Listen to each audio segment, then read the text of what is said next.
Sawa, yani hivi unajua mbele yule mwenye mwanya mzake na yake. Yaani mimi naomba naongea tu Yesu. Lazima siwe ni mtu ambaye kwa hiyo mwanya. Sio kali chakula kidogo. Lakini kitu hata mimi binafsi mwanangu maisha halisi.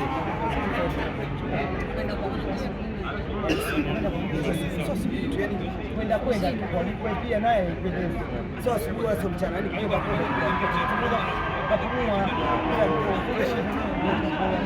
beke na kwa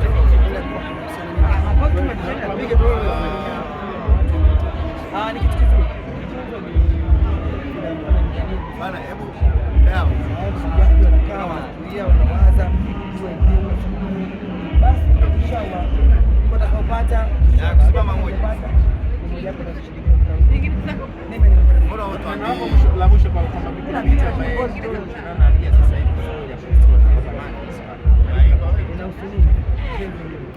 sasa hello anaimba kwa bigi tuakilisha jambo nipige na familia kwa maisha yako hata mambo ya kujaliza gani yani kwa nini unajua tena unapoteza na mudi tu pambana wewe mimi nitaongea na gani mwenyekiti na katibu wangu kama kutoka sio naomba nikuulize swali la mwisho. Kuna juzi nilifuatilia na wasanii kwenye tamthilia yako, nikapita kwenye peji yako nikakutana na comment watu wanasema si wanataka kuondoka kwenye tamthilia yako Kombolela, wenda ndio maana atuulize usanii wake.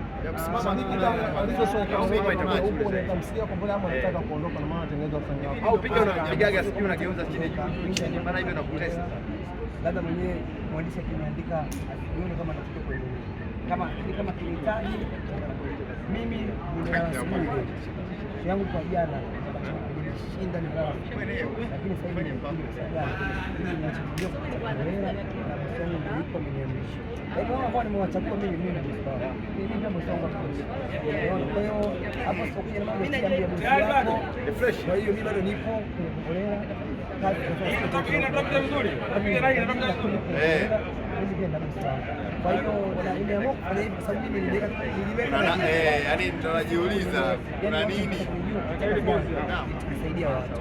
Kwa hiyo Mungu namshukuru kweli nimepata watu yaani wasanii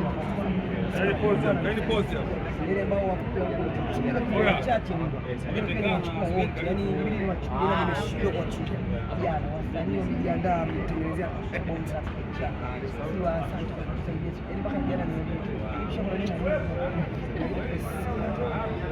nakwambia picha hilo mapicha yaani ma surprise ya kutosha. Kwa hiyo mchunga mwenyewe nilishinda nilichukua ndani kwa sababu niona wachukue tuzo juu mashabiki.